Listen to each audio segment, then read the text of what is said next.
Hey everyone, so in today's lecture we discuss the blood clotting pathway. So let's start. Blood clotting क्या होता है कि coagulation, मतलब एक एग्जांपल के तौर पे ले लेते हैं। लाइक अगर हमारी बॉडी के अंदर कुछ इंजरी हो जाती है, ठीक है, बाहर अगर कुछ इंजरी हो जाती है, लग जाती है, अगर हमें चोट लग जाती है तो क्या होता है, ब्लड बाहर आता है।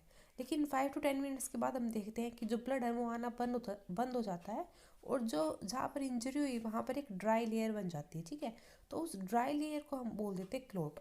और वो कैसे बनती है, उसके रिएक्शंस क्या होती है, वो देखते हैं। कि जैसे हमारी कोई भी, मतलब जैसे ही इंजरी हो गई तो वहाँ पर क्या होगा, इंजरी होने के बाद प्लेटलेट्स आएंगी, और जो प्लेटलेट्स होती है वो क्या करेंगी, थ्रोम्बोप्लास्टिन को एक्टिवेट कर देंगी। जो थ्रोम्बोप्लास्टिन है फिर वो एक फर्दर एक एंजाइम को एक्टिवेट करेगा, जिसको हम बोल देते हैं प्रोथ्रोम्बिनेज। और जो फिर प्रोथ्रोम्बिनेज है वो फर्दर फिर से थ्रोम्बिन को एक्टिवेट कर देगा, ठीक है। प्रोथ्रोम्बिन को जो इनएक्टिव फॉर्म में है उसको थ्रोम्बिन में एक्टिव फॉर्म में एक्टिवेट कर देगा, किसकी हेल्प से, कैल्शियम की हेल्प से। और फिर क्या होगा, जो थ्रोम्बिन होता है वो मेन होता है जो रिएक्शन करवाएगा, जो कि जो फिब्रिनोजन है जो सोल्यूबल फॉर्म में है उसको फिब्रिन के अंदर एक्टिवेट कर देगा, जो कि इनसोल्यूबल फॉर्म में है। और जो फिब्रिन है वो फिर मेन काम करवाएगी क्लॉट का। सो जो मेन रिएक्शन क्या होती है, जो फिब्रिनोजन होता है वो फिब्रिन में कन्वर्ट होगा, और फिब्रिन फिर क्या करवाएगा, ब्लड क्लॉट करवाएगा। और एक चीज़ और देख लेते हैं कि जो ब्लड वेसल्स के अंदर जो ब्लड रहता है तो वो क्या होता है, लिक्विड फॉर्म में होता है। और क्यों होता है वो लिक्विड फॉर्म में, क्योंकि हमारी बॉडी के अंदर कुछ एंटी कोगुलेंट्स प्रेजेंट होते हैं जो कि ब्लड को लिक्विड फॉर्म में रखते हैं, उसको कोगुलेट या फिर क्लोट नहीं होने देते बॉडी के अंदर। कौन कौन से होते हैं, लाइक हिपेरिन हो गया या फिर एंटी थ्रोम्बिन्स हो गया, ये क्या होते हैं, एंटी कोगुलेंट्स होते हैं। अब हम देखते हैं कि जो क्लोटिंग होती है उसके दो पाथवे होते हैं, मतलब दो पाथवे की वजह से क्लोटिंग होती है। एक होता है इंटर्नसिक, एक होता है एक्सटेंसिक। नाम से पता चल रहा है, इंटर्नसिक मतलब अंदर की, बॉडी के अंदर इंजरी हुई हो, किसी भी वजह से हो सकती है, लाइक इम्यून सेल्स की वजह से हो सकती है, या फिर कि अगर कोई एंटीजन्स आया बॉडी के अंदर तो उससे इन्फ्लामेशन हो गई और बॉडी के अंदर इंजरी हो गई। या फिर एक्सटेंसिक मतलब बाहर अगर हमें चोट वगैरह लग जाती है तो वो एक्सटेंसिक पाथवे एक्टिवेट होगा। तो उन सब के लिए ये कुछ फैक्टर्स होते हैं बहुत सारे। सबसे पहले जो 12 फैक्टर होता है वहाँ से स्टार्टिंग होती है इंटर्नसिक पाथवे की वजह से, कि अगर इंटर्नसिक अगर वो इंजरी होगी तो वहाँ पर क्या होगा, प्लेटलेट्स आएंगी और वो क्या करेंगी, जो ये 12 फैक्टर है वो इनएक्टिव में फॉर्म में है उसको क्या कर देंगी, एक्टिव फॉर्म में कर देंगी, एक्टिवेट उसको। जो ए यहाँ पर दिख रखा है कि जो 12A है वो क्या होता है, एक्टिव फॉर्म का जो सिम्बल्स है।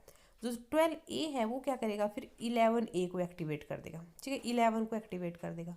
जो 11 होता है वो फिर क्या करेगा, वो 9A को एक्टिवेट कर देगा, ठीक है, 9 को 9A के अंदर एक्टिवेट कर देगा। और फिर जो 9 है वो क्या करेगा, 10 को एक्टिवेट कर देगा, ठीक है। और ये तो हो गए इंटर्नसिक पाथवे। और जो एक्सटर्नसिक पाथवे होगा उसके अंदर जो सबसे पहला जो फैक्टर होता है वो कहाँ से स्टार्ट होगा, वो होगा 7 से। जो 7 होता है वो इनएक्टिव फॉर्म में होगा। फिर क्या होगा, वो टिश्यू फैक्टर्स की वजह से या फिर जैसे इंजरी हो गई तो प्लेटलेट्स आएंगे, वो क्या कर देंगे, उसको एक्टिव फॉर्म में कर देंगे 7A में। फिर जो 7A होता है वो क्या करवाएगा, वो 10 को 10A के अंदर कन्वर्ट कर देगा, मतलब जो 10 है वो इनएक्टिव फॉर्म में होता है, और 7A की वजह से वो 10 है वो एक्टिव फॉर्म में हो जाएगा, ठीक है, XA। सो देखो जो ये 10 फैक्टर रहता है ये किस किस की, ये दो फैक्टर्स की वजह से एक्टिवेट होगा, एक तो 9 और एक 7। जो 9 और 7 जो एक्टिवेटेड फॉर्म होते हैं ये 10 को एक्टिवेट फॉर्म के अंदर कन्वर्ट कर देंगी। और फिर जो 10 फैक्टर होता है ये मेन रिएक्शन करवाएगा, ये क्या करेगा, प्रोथ्रोम्बिन को थ्रोम्बिन में कन्वर्ट कर देगा। फिर जो थ्रोम्बिन है वो क्या करवाएगा, फिब्रिनोजेंस को फिब्रिन में कन्वर्ट करेगा, और फिब्रिन से फिर क्या होगा, फिब्रिन क्लॉट बन जाएगा। और जो ये फिब्रिन क्लॉट बनेगा ये किसकी वजह से बनेगा, ये 13A की वजह से। 13 जगह एक्टिव, जो 13 जो फैक्टर होता है वो अगर एक्टिवेट होगा तभी जो फिब्रिन है वो फिब्रिन क्लॉट के अंदर फॉर्मेशन करवाएगा। अब हम देख लेते हैं एंटीकोगुलेंट्स। एंटीकोगुलेंट्स मतलब नाम से दिख रहा है एंटीकोगुलेंट्स। कोगुलेंट्स क्या होता है, क्लॉट बनना। जो क्लॉट बनने की जो फॉर्मेशन होती है, जो पाथवे होता है उसको इनहिबिट कौन कर देता है, एंटीकोगुलेंट्स, मतलब कि जो क्लॉट की फॉर्मेशन नहीं होने देता। उसके कुछ एग्जांपल्स हैं, लाइक हिपेरिन, कोल्यूमरिन, वेफरिन, डाइक्यूमरोल्स, ये सारे क्या होते हैं, ये एंटीकोगुलेंट्स होते हैं। लाइक ये सारे क्या होते हैं, ब्लड हमारे बॉडी के अंदर प्रेजेंट होंगे और ब्लड को लिक्विड फॉर्म के अंदर रखेंगे, ठीक है। जो हिपेरिन होता है वो थ्रोम्बिन की एक्टिविटी को इनहिबिट कर देगा। अगर जो थ्रोम्बिन की एक्टिविटी अगर वो इनिबिट हो गई तो जो फिब्रिनोजेंस है वो फिब्रिन के अंदर नहीं कन्वर्ट हो पाएगा, और जो फिब्रिन अगर फिब्रिन एक्टिवेट नहीं होगा तो ब्लड क्लॉट की फॉर्मेशन नहीं होगी। और जो ये कोलिमरीन वेफ्रिन डाइक्यूमरोल्स है, ये क्या करवाते हैं, ये विटामिन के की एक्टिविटी को इनिबिट करवाते हैं। और हमें पता है जो विटामिन के होता है वो क्या करता है, क्लोटिंग में हेल्प करता है। तो अगर उसकी एक्टिविटी इनिबिट हो गई तो क्या हो जाएगा, ब्लड क्लॉट की फॉर्मेशन नहीं होगी।